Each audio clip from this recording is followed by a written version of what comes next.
vamos con los invitados? Sí. Nos vamos a recibirlos. Fue como la primera exigencia, ¿no? Sí, también. ¿Qué tal? Buenas tardes. Buenas, ¿cómo les va? ¿Cómo Hola, están? mujer. ¿Qué tal? Bienvenidos, gracias por estar, gracias por venir. Vamos a recibir al doctor Eduardo Gerón, abogado penalista. ¿Cómo le va? ¿Cómo está usted? Gracias por venir, gracias por estar aquí. Y a Rafael Flores, exdiputado de Santa Cruz, ya lo hemos tenido aquí con nosotros, así que bienvenido nuevamente. Muchísimas gracias. Bueno, vamos a intentar entender algunas cuestiones del funcionamiento de la justicia. Quiero empezar por el doctor Gerón y en particular por lo que hoy conocimos, que es esta decisión de la justicia de decretar la quiebra de Oil Combustibles. ¿Cuál es el significado que tiene puntualmente una quiebra para muchos que a lo mejor hasta el momento no se habían enterado ni se habían ocupado de una cuestión así, pero ahora con el Cristóbal López en el centro de la escena, la gente empieza a hablar de estas cosas? Bueno, una quiebra es una cesación de pago, es un estado de fallido de la empresa, con lo cual no solo cesan todas las autoridades, sino que se designa el juez de comercio que interviene, designa una persona que está a cargo de la quiebra, desplaza a las autoridades y entonces solo se trata de mantener quizás, no sé cuál será el alcance puntual de esto, pero se trata de mantener el comercio para pagar a los acreedores. Claro, ya hay una apertura para los posibles compradores que podrían llegar, pero bueno, por supuesto deberán hacerse cargo de la deuda, ¿no? Por supuesto, esto es esencial.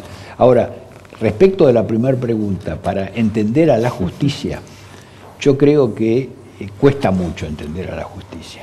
Cuesta mucho y nos cuesta más quizás a los que estamos lidiando con la justicia todos los días que quizás que a los hombres de afuera. Porque realmente está funcionando mal. Esto de que la justicia tenga menos de un 17% en la confianza de la gente no es gratuito. Esto responde a una realidad y varias circunstancias, porque, por ejemplo, una de las cosas es la justicia federal, porque la justicia federal prácticamente es la cara visible de la justicia, porque es lo que aparece en los diarios, la que está tratando estas causas de notoriedad pública y la que hasta ahora realmente pasaba por los cajoneos de las causas, pasaba por no tomar decisiones que afectaran al gobierno de turno, se ponían a correr recién cuando ese gobierno dejaba de ser y cambiaba, y esto fue siempre, porque pasó cuando ocurrió con lo de Menem, apenas Menem deja la presidencia, entonces empieza la cacería de Menem para ponerlo preso, allí fue donde estuvo detenido en una quinta... la quinta de Costañana en Don Torcuato. En Don Torcuato. Y ahora se repite exactamente lo mismo. A propósito de esto y con este repaso histórico que hacía el doctor Gerón, me gustaría preguntarle a Rafael Flores, ¿qué fue lo que ocurrió? Porque en algún momento, con la llegada del kirchnerismo, con la posibilidad que usted ha tenido de conocerlos en profundidad, desde su actividad en la provincia y luego cuando llegaron al gobierno nacional, parecía haber habido un cambio, sobre todo con lo que fue la conformación de la nueva Corte Suprema y demás. ¿Qué pasó después? ¿Qué pasó con la justicia? ¿Qué pasó con la justicia y con la justicia del kirchnerismo? El cambio en la Corte Suprema, creo yo, que fue un gran paso que se dio en ese momento y una de las cosas que, independientemente de la posición que yo tenía desde hacía ya mucho tiempo con relación al gobierno de Kirchner, tanto en la provincia como lo que podía llegar a suceder en la nación, eso era una prevención que desgraciadamente después se cumplió, el cambio de la Corte me pareció un paso adelante definitivamente. Pero, bueno, eso es una cuestión. Otra cuestión es que es cierto que hoy por hoy la justicia no es la solución del problema, sino es parte del problema. Y una parte muy importante. La realidad es esa, la percepción que tiene, según todas las encuestas que se hagan, la sociedad sobre el Poder Judicial es una percepción bajísima, y es una percepción bajísima comparada con otros países de Latinoamérica. En Brasil, en Uruguay, en Chile, en Perú, la percepción de los ciudadanos con relación a su poder judicial es mucho más alta en valores positivos que en relación a lo que sucede con la Argentina. Eso por un lado, y por otro lado una observación que hizo el doctor que me parece perfectamente, digamos que comparto totalmente. Hablamos de la justicia, pero en realidad cuando hablamos de la justicia estamos hablando de Comodoro Pi, estamos hablando de los jueces federales. Claro. Y es allí donde están, bueno, señaladas las mayores dudas de la sociedad sobre la transparencia que realmente tiene la justicia. Una justicia que durante el kirchnerismo, para juzgar los hechos de corrupción notables, impresionantes que tuvimos, marchaba a un paso lentísimo, desesperaba ver cómo los jueces no hacían absolutamente nada y que con el cambio de gobierno algunos tuvieron un ataque de urgencia, empezaron a ser rápidos, empezaron a procesar para todos lados, empezaron a querer mostrar, bueno, que no eran lo que habían sido antes.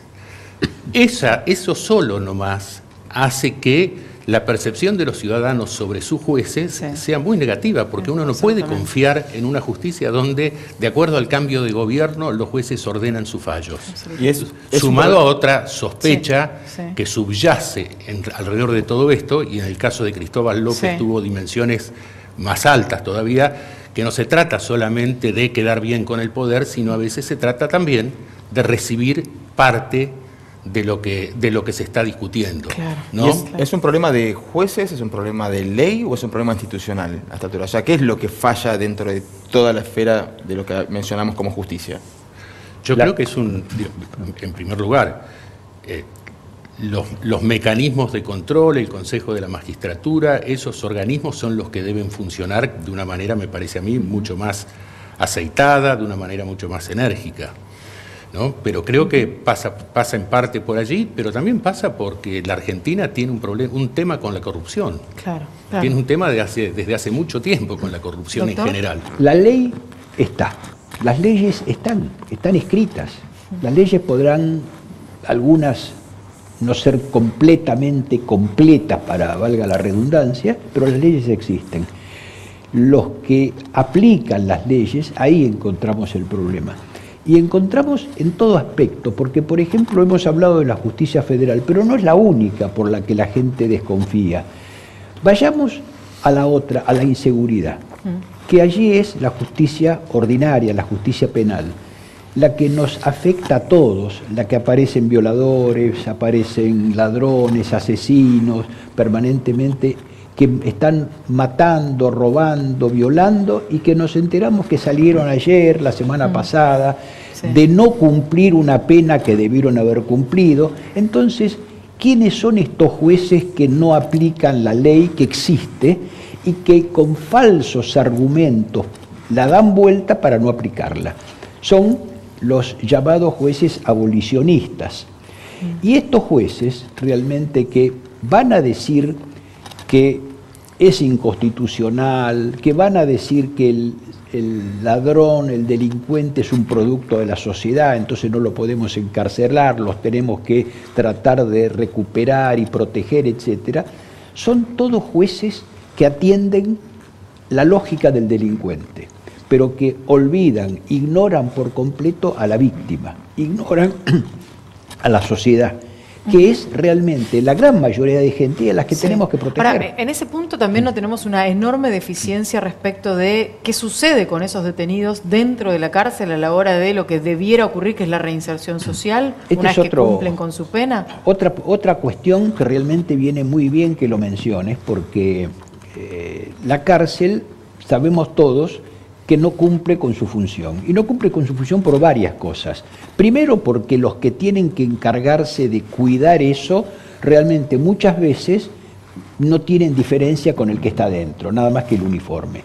Pero además, cuando nosotros vemos que en la provincia de Buenos Aires, con un total de 36.000 detenidos aproximadamente, y tenemos una capacidad carcelaria para 26.000 personas, quiere decir que hay una superpoblación carcelaria absoluta. Ahora, ¿esto cómo se soluciona? Construyendo cárceles.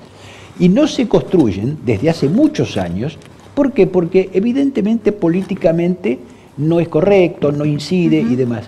Y a los que dicen eso, yo les diría que un adecuado manejo de un presupuesto en un país o en una provincia es destinar a cada cosa lo suyo, porque está bien que un hospital, un colegio, también atienden a las necesidades básicas de la población, pero la seguridad también es otra. Cuando uno se pone a pensar en las cuestiones de inseguridad, automáticamente tiene la percepción de la gente que ve como la justicia como algo negativo, pero en un contexto total. Entonces, si uno desconfía de la justicia, no puede confiar al mismo tiempo en que se arregle algo, ¿no? O sea, a nosotros, si el pensamiento típico, si yo robo una gallina voy preso, y si estos tipos se roban un país no les pasa nada. ¿Es tan así?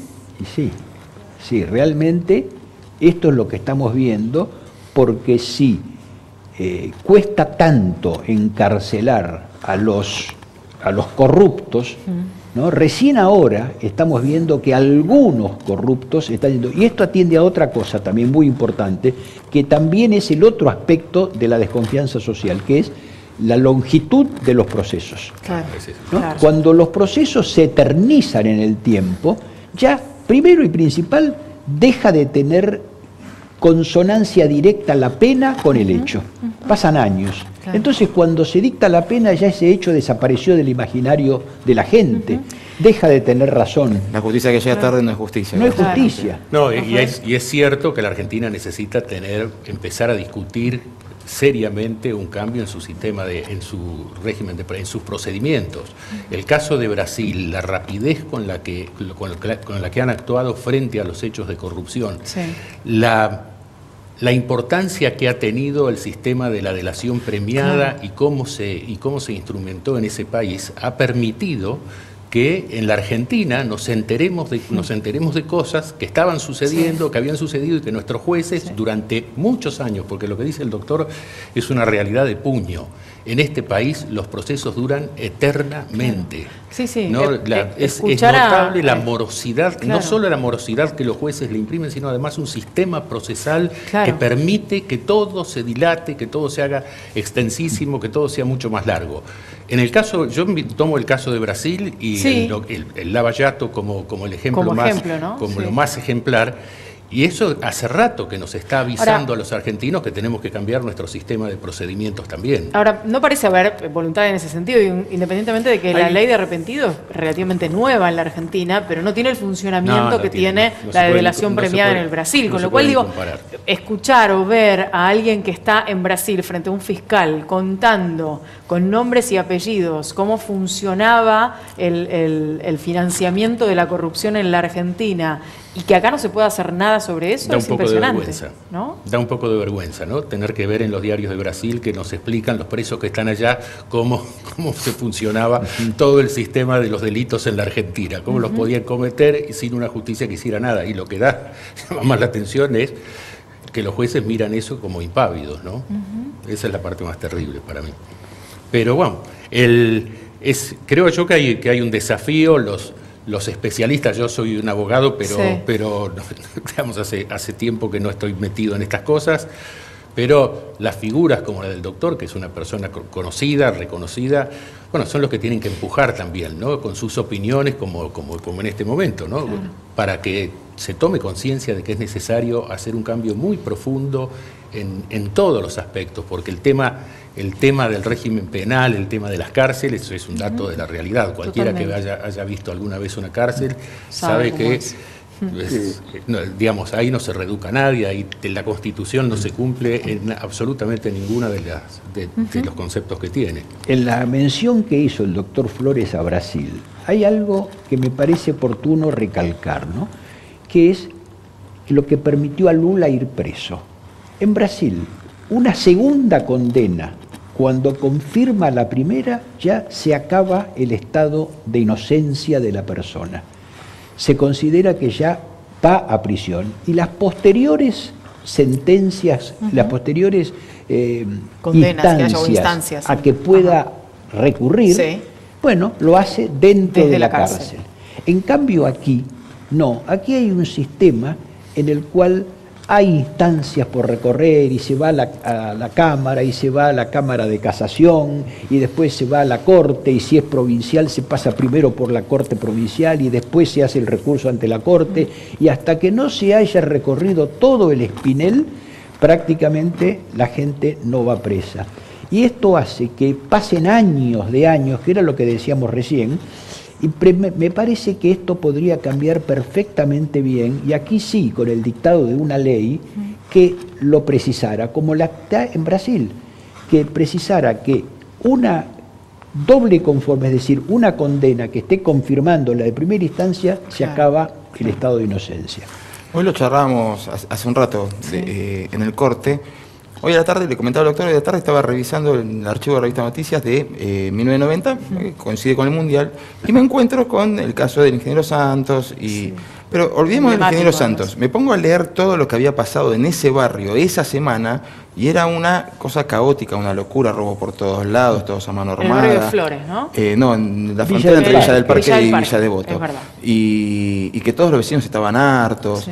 Y yo lo leía y decía, pero esto es 1990, 28 años pasaron. Para mí es toda una vida, porque yo estaba en la primaria. ¿Realmente creen que en algún momento va a cambiar esta situación? Uno no lo puede afirmar. Tiene la esperanza de que las cosas mejoren, que las cosas cambien, pero que va a ser un proceso. Nada se puede resolver. Problemas tan profundos y tan complejos no se resuelven de la noche a la mañana.